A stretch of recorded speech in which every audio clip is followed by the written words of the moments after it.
Nah, saya ingin sedikit mengulik tentang fenomena nih, Mbak. Ini kan ada yang sedang ramai juga nih di kita, dan itu pada saat kita dengar kemarin cerita tentang Jessica, ya kan, Bagas yang transgender ya.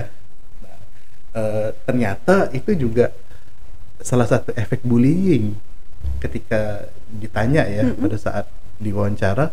Jadi dia bilang pada saat SMP itu dia sering dibully, apa kamu seperti perempuan dan segala macam gitu. Nah, ini gimana dari kacamata psikologi melihatnya terkait dengan fenomena ya, sampai ke situ loh efeknya, jadi sampai merubah karakter orang loh, Mbak. Nah, ini seperti apa Mbak Verti melihatnya? Oke. Kalau bahas transgender juga panjang nih ceritanya, Bang. Karena banyak yang mempengaruhi. Ada jurnal yang menyebutkan itu faktor biologis juga.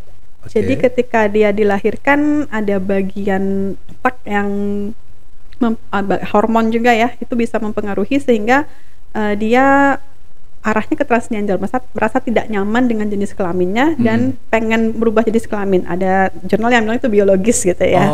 Tapi ada juga yang bilang itu faktor pola asuh dan lingkungan juga.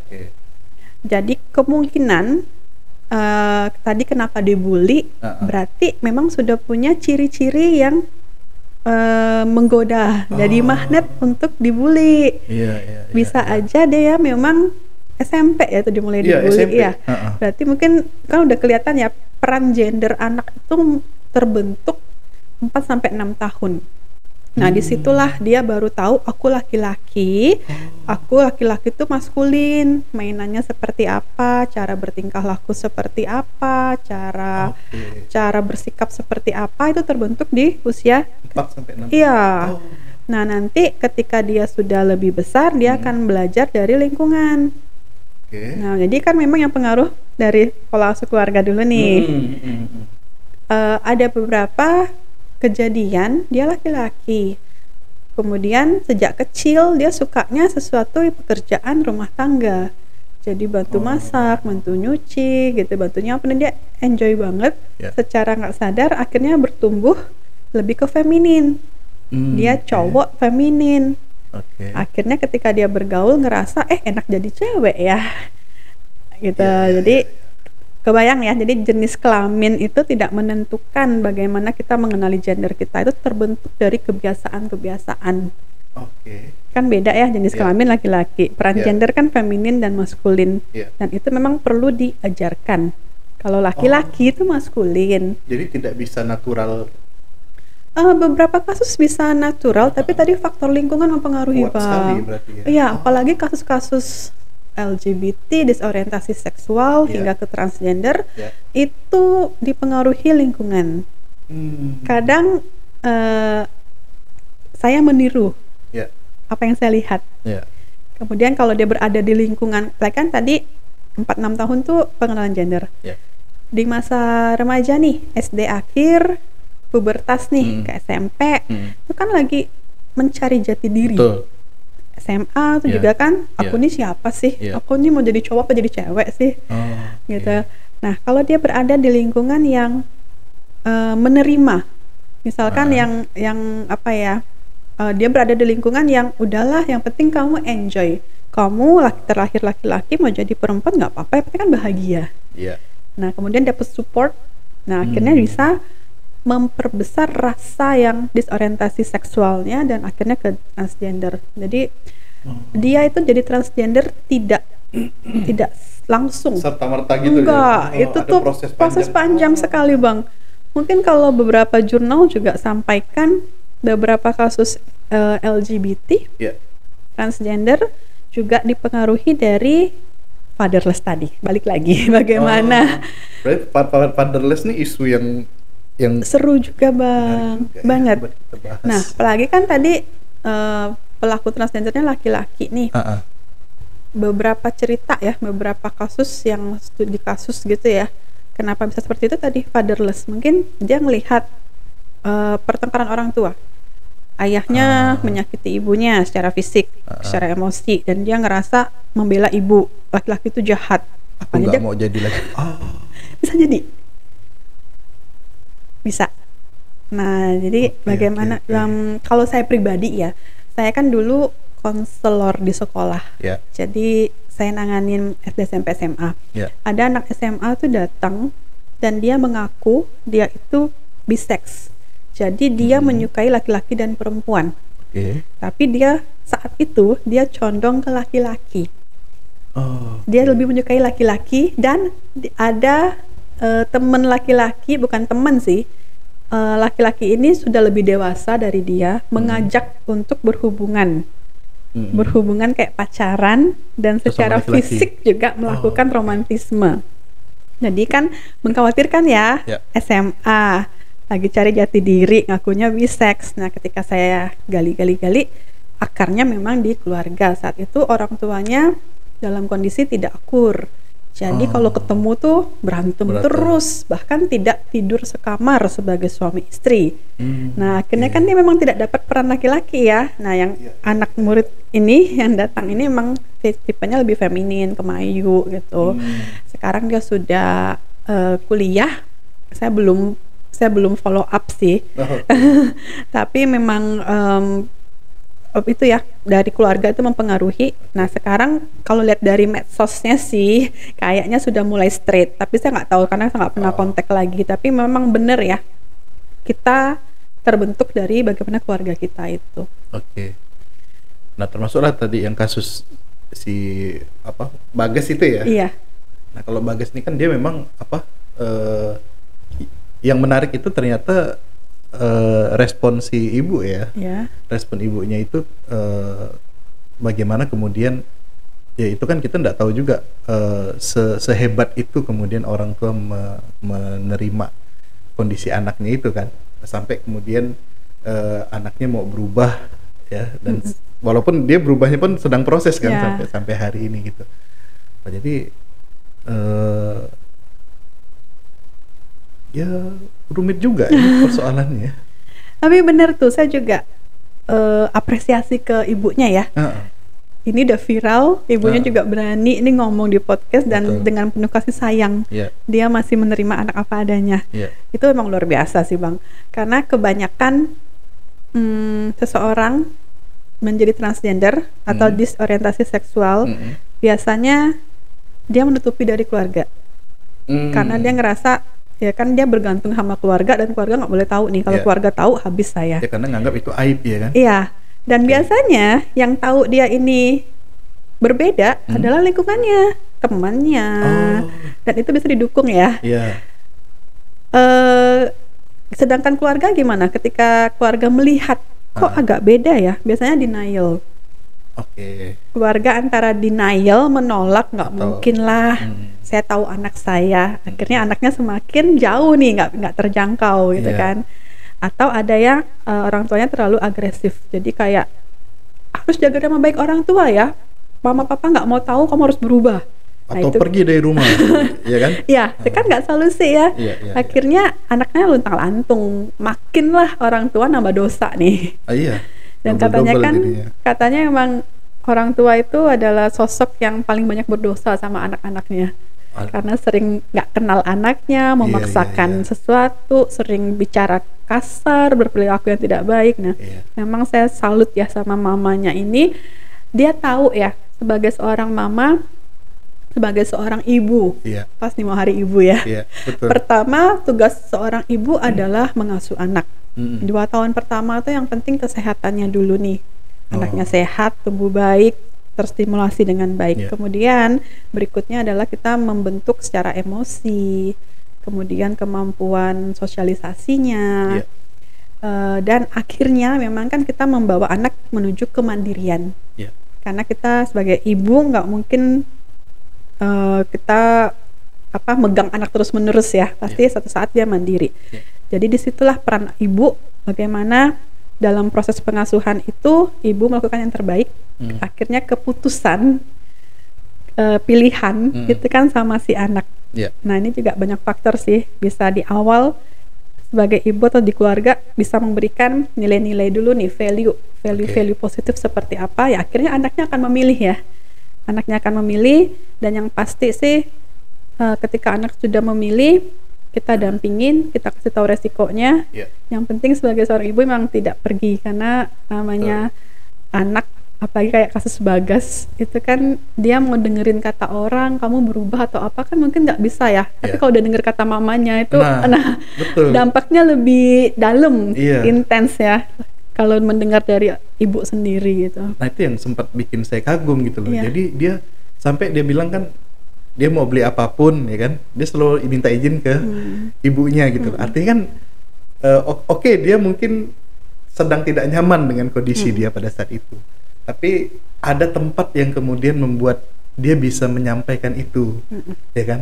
Nah ini yang selama ini yang mungkin di fenomena di masyarakat kita ya Mbak ya. Jadi begitu seseorang itu menemukan sesuatu yang tidak nyaman di dirinya, dia bingung gitu kan. Dia mau menyampaikan ke siapa?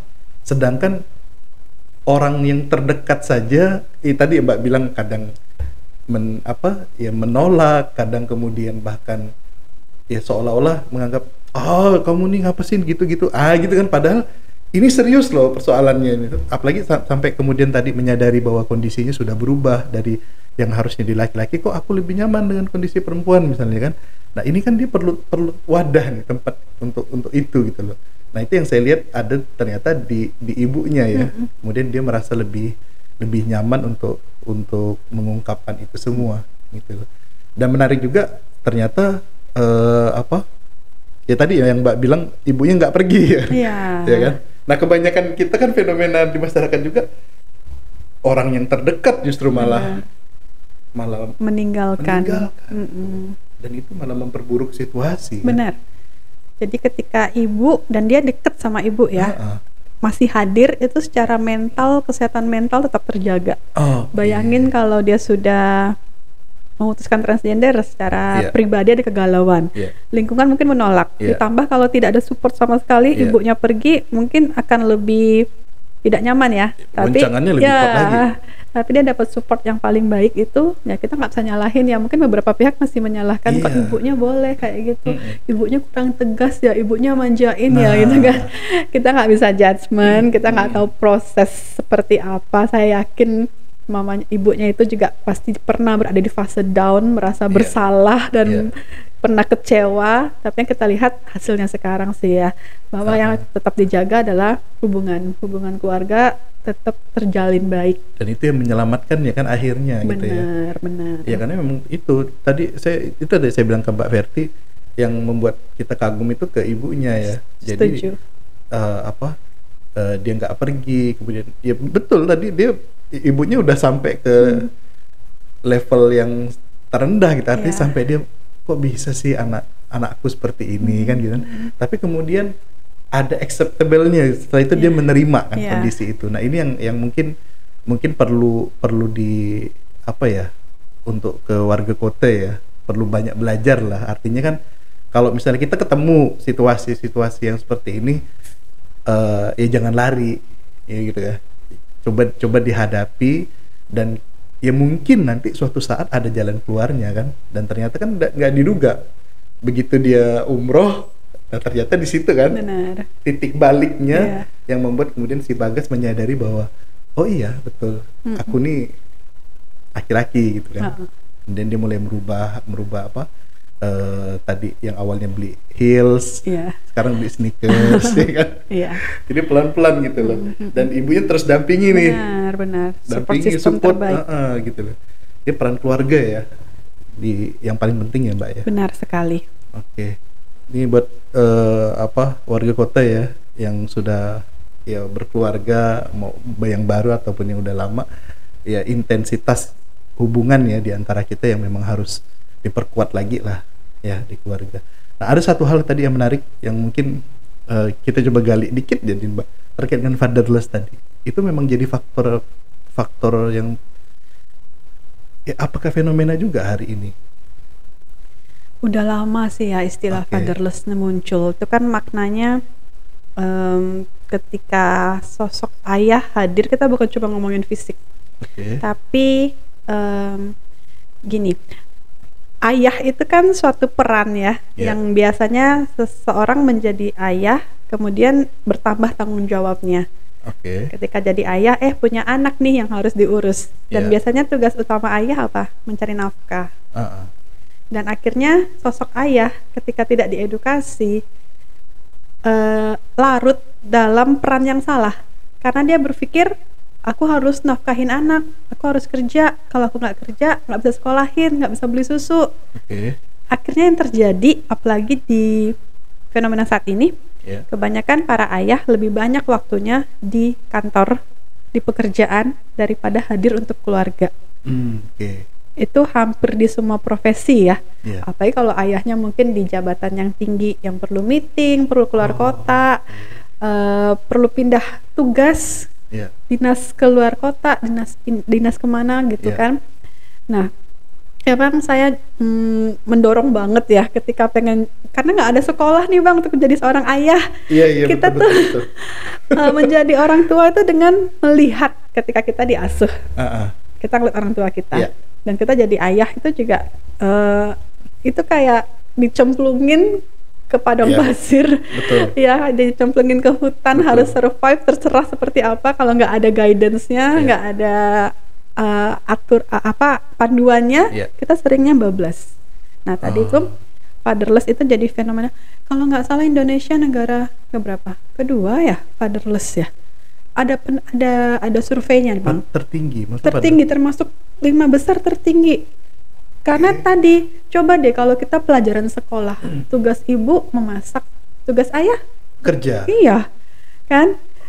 Jadi kayak papa kok nggak pulang? Papa kerja dulu ya, papa cari uang. Kalau enggak kamu nggak beli susu. Padahal anak nggak cuma hidup dari fisik aja, nggak cuma dari susu atau mainan, tapi emosi. Dia perlu kontak dengan ayah. Benar Bang. Nah, sosok ayah ini penting dalam pengasuhan. Ada istilahnya ayah itu fun parents. Jadi kalau sama ibu itu kan ibu tuh perawat, dia ngasuh. Nyiapin makan, ngelonin, rapiin rumah betul, gitu kan ya. Betul, kalau kita lihat video YouTube kalau dengan ayahnya. Kalau ayah itu yang tipe fun. Betul. Anak berani mencoba prosotan, ayunan. Biasa kalau dia ayah. Iya. Kalau sama ibunya kan jangan main kotor, nanti susah bersihkannya. Jangan main prosotan gitu. Kalau dengan ayahnya naik aja. Sampai mana nih? Iya kan. Okay. Jadi kalau bagi anak-anak, peran ayah itu sebagai orang yang bisa menstimulasi, terutama pada kegiatan-kegiatan motorik atau yang menantang. Jadi anak berani nyoba, itu kan. Jadi buat anak tuh asik ya jadinya kalau dengan ayahnya. Kemudian peran ayah kedua juga sebagai sosok yang memberikan aturan disiplin. Karena biasa ayah lebih tegas kan. Biasanya kan kalau ada apa-apa, nanti laporin ayah ya. Anaknya jadi takut gitu ya. Atau kalau ayahnya baru dengar suara ayahnya, anaknya langsung nurut gitu. Biasanya gitu. Ketiga, jika sosok ayah mengajarkan sosok bertanggung jawab. Keempat, berani buat keputusan. Nah ini kan skill yang kita perlu punya ya. Dan itu dari kecil udah ditanamin. Iya, idealnya emang dari kecil. Jadi untuk sama nih untuk anak perempuan dan laki-laki. Kalau anak perempuan biasanya di 5 tahun pertama dekatkan dengan ayah. Karena di situ dia belajar dicintai dari lawan jenis. Kalau hilang nih, kalau dia nggak dicintai dari ayah, kadang tuh dia mencari cinta dari pacarnya. Makanya sering anak perempuan kecil-kecil pacaran ya. Kok pacaran? Iya biar ada temennya. Iya. Dia cari sosok itu ya. Kan untuk memenuhi kasih sayang yang hilang itu. Oke. Nah, anak laki-laki disarankan memang 5 tahun pertama juga sama ayah, tapi lebih intens lagi, lebih sering lagi ketika dia berada di usia SD, remaja, itu sama ayah. Karena yang jelasin cara bersikap menjadi laki-laki kan ayah ya. Kan ayah yang ngajarin kan kalau kelahi sama temen seperti apa, boleh mukul nggak. Kan beda, kalau ibu kan feminin kan, apalagi nanti masa puber.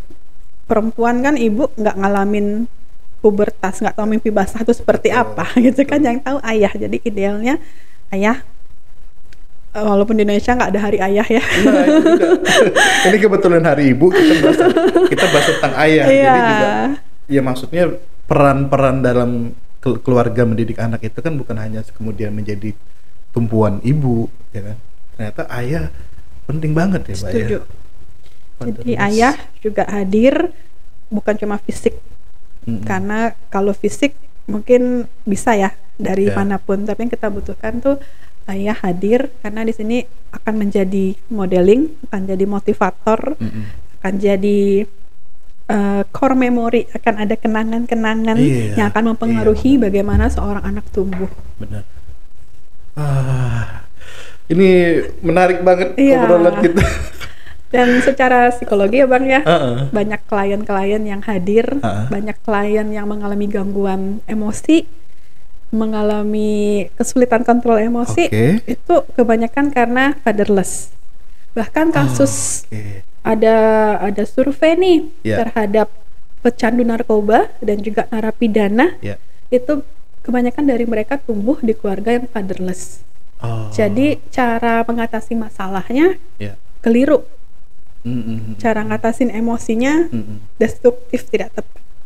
Jadi tadi kalau dia nggak hadir, ayahnya dia nggak tahu nih kalau aku stres tuh ngapain, akhirnya ke narkoba, akhirnya nyuri gitu.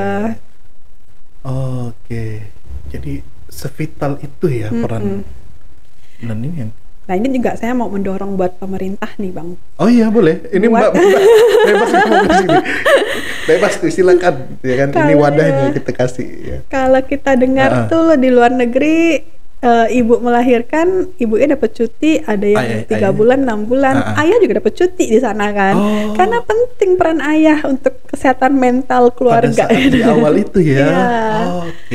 Jadi kalau di Indonesia tuh ibunya yang cuti. Ibunya cuti, iya. Terus ayah paling dapat cuti sehari 2 hari. Ada beberapa. Kan? Tapi kebanyakan perusahaan kurang memberikan wadah buat para ayah cuti ya.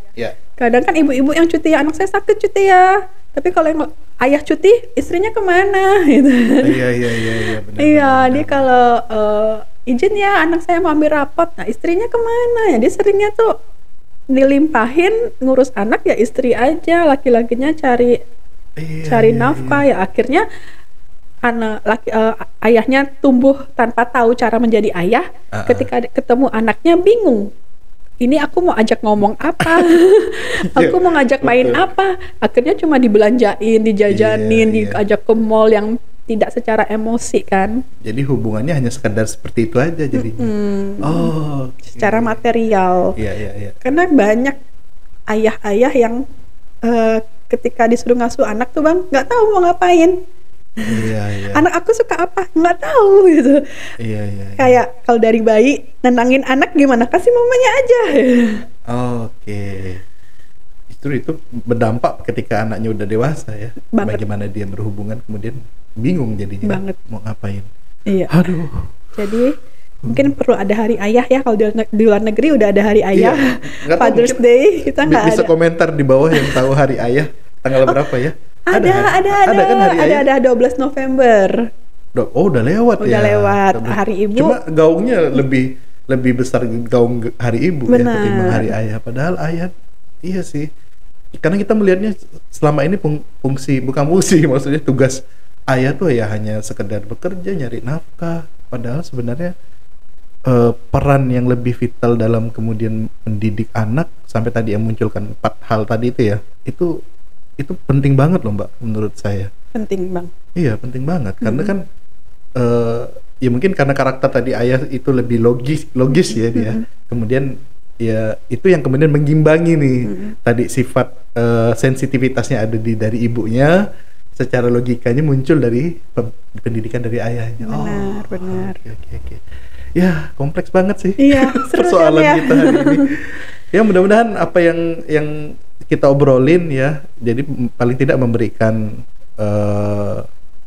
pandangan baru lah buat warga kota yang nonton, bahwa ya buat para ayah hari ini kita memperingati Hari Ibu, bukan berarti kemudian ibu yang hanya menjadi tumpuan dalam mendidik anak dan keluarga, tapi juga ayah, ayo ambil peran ya kan yang lebih besar. Dan mungkin jarang sih kita lihat komunitas-komunitas juga ya yang concern terhadap bagaimana memberikan wawasan menjadi ayah, kan jarang juga ya Mbak ya. Nah mungkin ada yang mau menginisiasi silakan ya di Pontianak ya, atau mungkin ada yang sudah membuat komunitasnya, boleh komentar di bawah supaya teman-teman yang nonton video ini bisa ikut ya. Oke, Mbak Verti, ini luar biasa banyak sekali yang kita bahas nih. Memang kalau bicara psikologi ini kan menarik banget ya, dan banyak sekali hal yang kita bisa bicarakan ya kan. Oke, tadi udah panjang lebar kita bicara tentang bullying. Makasih banyak nih Mbak Verti ya. Sama-sama. Terkait dengan bullying, dan mudah-mudahan tadi usulan idenya ya ada satgas bisa di sekolah ya kan. Kenapa tidak dicoba ya kan, supaya ya kita berharap situasi dan kondisi ini berubah, walaupun ya tidak langsung serta-merta ya kan. Tentu semuanya butuh proses ya, paling tidak sudah ada langkah nyata untuk mencegah hal ini supaya dia tidak lagi menjadi sesuatu yang menjadi budaya jadinya. Karena ada, saya baca juga di UNICEF itu penelitian Indonesia itu termasuk di ya negara yang paling banyak ya, maksudnya kasus-kasus bullying itu paling ya, kekerasan banyak, paling sering terjadi, dan itu miris ya. Oke. Saya terus terang pusing kalau udah dengar hal kayak gini. Tapi sekali lagi makasih Mbak Verti. Sama-sama. Sudah mau sharing dan berbagi di obrolan kota kita, dan mudah-mudahan menginspirasi warga kota yang menonton. Oke, baik warga kota, itu aja obrolan kota kita pada kali ini. Saya Fahrul pamit, kita ketemu lagi di obrolan kota kita berikutnya. Dadah.